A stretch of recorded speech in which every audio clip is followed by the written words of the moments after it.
নমস্কার, আপনারা দেখছেন টার্গেট বাংলা নিউজ। এই মুহূর্তে আমরা আছি গোঘাট থেকে সরাসরি চিত্রটা তুলে ধরার চেষ্টা করছি। আর মাত্র কয়েক ঘন্টা পর তৃণমূলের মেঘা যে 21শে জুলাই তার যে প্রস্তুতি সভা কেমন হলো সেটা আমরা জানার চেষ্টা করব। আমরা গোঘাট থেকে সরাসরি পেয়েছি গোঘাট 1 নম্বর পঞ্চায়েত সমিতির সভাপতি বিজয় রায় এর কাছে। তো আমরা প্রথমেই আপনাকে টার্গেট বাংলা নিউজে স্বাগত জানাচ্ছি। ধন্যবাদ জানাচ্ছি আপনাদের চ্যানেলের মাধ্যমে আমার গোঘাট 1 নম্বর ব্লকের 7টা গ্রাম পঞ্চায়েতের সমস্ত স্তরের মানুষকে ধন্যবাদ জানাই। সবাই সুস্থ থাকবেন, ভালো থাকবেন। দাদা, প্রস্তুতি পর্ব কেমন হলো? আর মাত্র তো কয়েক ঘন্টা পর তৃণমূল কংগ্রেসের কলকাতায় ধর্মতলায় চলো যে দিন আছে, প্রস্তুতি কেমন হলো গোঘাট 1 ব্লকের? দেখুন, প্রত্যেক বছরের ন্যায় এবছরও প্রস্তুতি পর্ব হয়েছে 21শে জুলাইকে সামনে রেখে। কিন্তু এবছরের আমাদের তৃণমূল কংগ্রেসের কর্মীদের আলাদা একটা উদ্দীপনা আমরা তাদের চোখে মুখে দেখেছি। আমরা দেখেছি তাদের মধ্যে একটা আত্মবিশ্বাস, তাদের মধ্যে ভরসার যে মূল কাণ্ডারি মমতা ব্যানার্জি এবং অভিষেক ব্যানার্জি। তা আমরা কর্মীদের চোখেতে দেখেছি তাদের মধ্যে আশা এবং ভরসা। আমরা দেখেছি যে এবছর মানুষের যে দৃষ্টি 2026 সাল বিধানসভাকে সামনে রেখে এবছরে মমতা ব্যানার্জি ঘোষণা করেছিলেন যে সর্বকালের সর্বসেরা রেকর্ড তিনি 21শে জুলাইয়ের মাধ্যমে করতে চাইছেন। ঠিক সেটাকেই সামনে রেখে আমার দলের নেতা এবং কর্মীরা বিভিন্ন গ্রামে গ্রামে, প্রান্তে, শহরে, টাউনে, বিভিন্ন জেলায় সমস্ত স্তরের নেতৃত্বরা তাদেরকে, কর্মীদেরকে উৎসাহ উদ্দীপনার মধ্য দিয়ে যেন অন্য বছরের চেয়ে এবছরে আলাদা একটা স্পিড তুলে দিয়েছেন। আর মমতা ব্যানার্জির বক্তব্য শোনার জন্য আমরা যেমন যাই, প্রত্যেক বছরই গ্রামের সাধারণ মানুষকেও আমরা আহ্বান জানাই যে আপনারাও চলুন। কিন্তু এবছরে সাধারণ মানুষের আলাদা একটা উদ্দীপনা রয়েছে। আমরা আশা করছি মমতা ব্যানার্জি যেটা চেয়েছেন সর্বকালীন সর্বসেরা রেকর্ড এই 2025 সালের 21শে জুলাই হবে। আমরা কিভাবে ভাবছেন যে সর্বকালীন রেকর্ড অনেক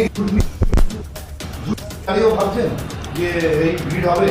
দেখুন, দুর্নীতির বিষয়টা একটা রাজনৈতিক দলের ইস্যু, সেটা আপনারা জানেন যে তাপস পাল অ্যারেস্ট হয়েছিল দুর্নীতির ইস্যুতে। আজ পর্যন্ত মহামান্য হাইকোর্ট বা সুপ্রিম কোর্ট কেউ সেটা প্রমাণ করাতে পারেনি। আমাদের সুদীপ বন্দ্যোপাধ্যায় অ্যারেস্ট হয়েছিলেন কিন্তু আজ পর্যন্ত প্রমাণ করতে পারেনি। আমাদের অনুব্রত মণ্ডল অ্যারেস্ট হয়েছিলেন কিন্তু প্রমাণ করাতে পারেনি। এটাকে একটা জিগির তোলার চেষ্টা করে প্রত্যেকটা ভোটের সময় বিজেপি বাংলাকে দখল করার লক্ষ্যে। কিন্তু আজকেও তার প্রমাণ যে শুধুমাত্র প্রতিহিংসার রাজনীতি ছাড়া কেন্দ্রীয় সরকার কিছুই করে পাওয়ার, এই রাজ্যের যে অল্প পাওয়ারের মধ্যে করাতে পারছি যে আমার দলের নেতা এবং কখনোই দুর্নীতির সঙ্গে যুক্ত নয়। তাই দুর্নীতির ইস্যুটা বর্তমানে আর মানুষ খাচ্ছে না। অতএব এই দুর্নীতিকে ভুলে মানুষ 2025 সালের 21শে জুলাই কলকাতা যাবার উদ্দেশ্যে ইতিমধ্যেই তৈরি হয়ে আছে।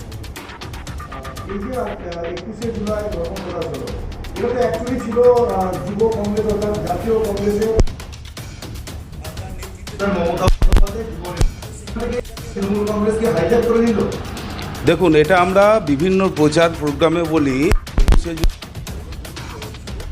তখন মমতা ব্যানার্জি যুব কংগ্রেসের সভানেত্রী ছিল, এটা কিন্তু আমরা অকপটে স্বীকার করি। কিন্তু মমতা ব্যানার্জি যখন বুঝলেন যে কংগ্রেসে থেকে কখনোই সিপিএমকে উৎখাত করা সম্ভব নয়, তাই তিনি আলাদা দল গঠন করেছেন এবং সেই দলের নেত্রী হিসাবে তিনি সেই দিনটাকে এখনও পর্যন্ত পালন করে চলেছে। এটা কংগ্রেস, সিপিএম, বিজেপি আন্দোলনের একটা রূপরেখা, যে আন্দোলনের ফলে আমরা সচিত্র ভোটার পরিচয় পত্র পেয়েছি। শুধু বাংলা নয়, সারা ভারতবর্ষের মানুষ, অন্যান্য রাজ্যের মানুষ কিন্তু এই আন্দোলন থেকেই তারা উপকৃত হয়েছেন। প্রত্যেকের পকেটে আজকে আমাদের ভোটার কার্ড নামক একটা পরিচয়পত্র রয়েছে। সেই পরিচয়পত্রের স্বীকৃতি আমরা প্রত্যেক বছরে দিই। বর্তমানে আমার তৃণমূল কংগ্রেসের নেত্রী হিসাবে তিনি সেই দিনটাকে পালন করে চলেন। বলছিলাম কী ভাবছেন 2026-এ যে বিধানসভা নির্বাচন, যে ওইটার যে ভোটের যে বৈতরণী সেটা কি পার করবেন? দেখুন 2026 সালের ভোট নিয়ে আমরা এখনই কিছু ভাবছি না, কারণ বাংলার মানুষ ইতিমধ্যেই রায়ও দিয়ে দিয়েছে। বিভিন্ন উপনির্বাচন থেকে আরম্ভ করে আমাদের যে মিছিল মিটিং, সেখানে মানুষের উপস্থিতি, জব কার্ডের বকেয়া টাকা দেওয়া থেকে আরম্ভ করে আবাস যোজনার বাড়ি দেওয়া থেকে আরম্ভ করে তৃণমূল কংগ্রেসের মামাটি মানুষের সরকারের যে সমস্ত প্রকল্পগুলো আজকে বাংলার মানুষ পাচ্ছে, বাংলার মানুষ ইতিমধ্যেই রায় দিয়ে দিয়েছেন যে চতুর্থবারের জন্যে বাংলায় মুখ্যমন্ত্রী হচ্ছেন মমতা ব্যানার্জি। এই বিষয়ে আর অন্য কোনো মন্তব্য চলবে না।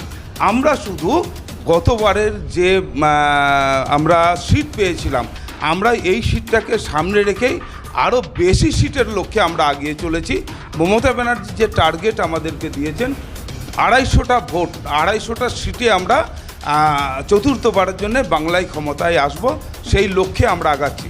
আপনারা একটা জিনিস লক্ষ্য করে থাকবেন যে প্রত্যেকবার বিধানসভা নির্বাচনে একটা রাজনৈতিক দলের যখন আস্তে আস্তে বয়স বাড়ে, তার রাজনৈতিক ক্ষমতা কিন্তু কমতে থাকে। একমাত্র ভারতবর্ষের তৃণমূল কংগ্রেসের সরকার, যার কিন্তু যত বয়স বাড়ছে, যত রাজনৈতিক দলটার বয়স বাড়ছে, তত কিন্তু সিট সংখ্যা বাড়ছে। আমরা বিজেপিকে দিয়ে যদি তুলনা করি, 2014 সালে যে সিট পেয়েছিল 2019 সালে তার চেয়ে অনেক সিট কমে গেছে। কিন্তু 2011-তে তৃণমূল কংগ্রেস যে সিট পেয়েছিল, পরবর্তী 2016 সালে তার চেয়ে অনেক বেশি সিট নিয়ে বাংলায় ক্ষমতা এসেছিল।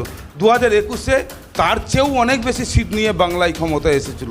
2026-এ তার চেয়েও অনেক বেশি সিট নিয়ে ক্ষমতায় আসবে, কারণ তৃণমূল কংগ্রেসের নেত্রী মমতা ব্যানার্জি, সেনাপতি অভিষেক ব্যানার্জি। এই নিয়ে আমাদের কোনো মন্তব্য নাই। চতুর্থবারের জন্যে বাংলায় মুখ্যমন্ত্রী হচ্ছেন মমতা ব্যানার্জি, এটা স্বর্ণাক্ষরে লেখা আছে। গোঘাট 1 থেকে যে সমস্ত কর্মীরা যাবে তাদের উদ্দেশ্যে কি বার্তা দেবেন? দেখুন, তাদের উদ্দেশ্যে আমি প্রত্যেকটা প্রোগ্রামেই বলে থাকি যে এটা হচ্ছে আমাদের যারা লিডার, তাদের দায়িত্ব যে মানুষটাকে আমরা বাড়ি থেকে সুস্থভাবে নিয়ে যাচ্ছি, সেই মানুষটাকে আবার সুস্থভাবেই বাড়িতে ফেরত করতে হবে।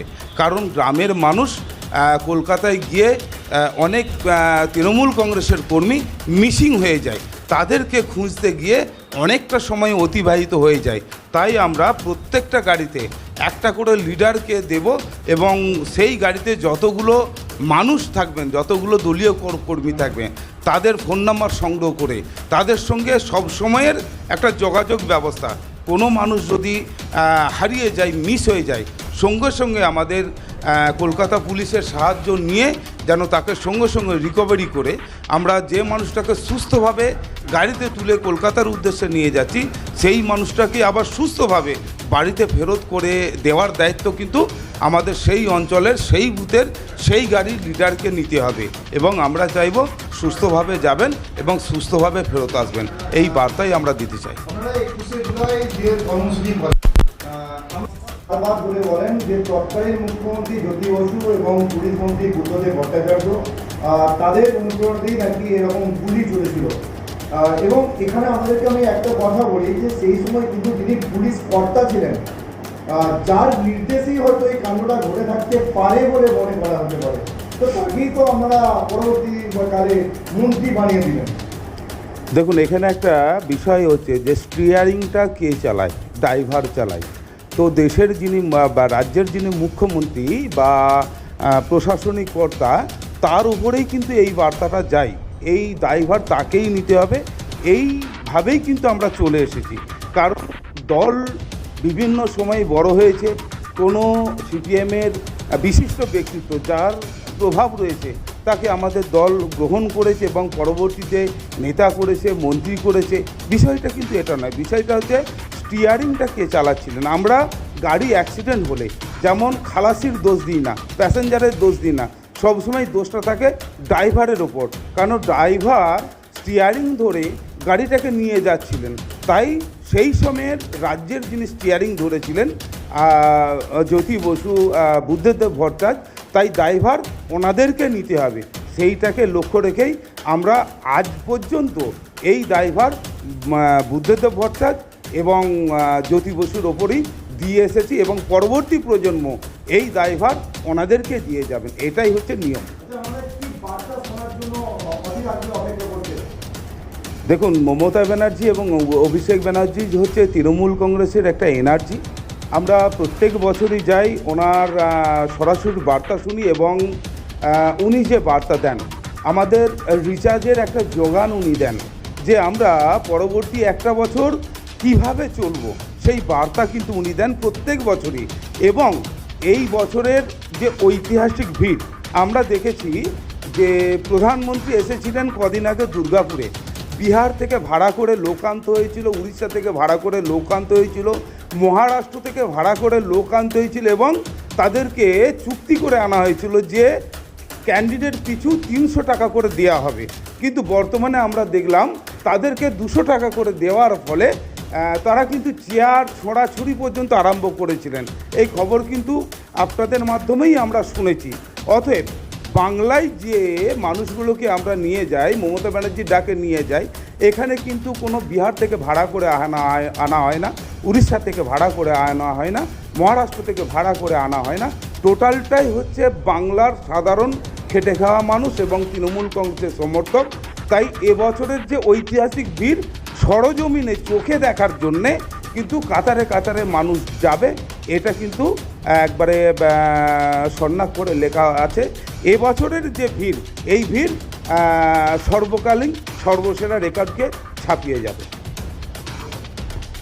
ধন্যবাদ জানাই গোঘাট 1 ব্লকের পঞ্চায়েত সমিতির সভাপতি বিজয় রায় মহাশয়কে। আপনারা দেখছিলেন টার্গেট বাংলা নিউজ।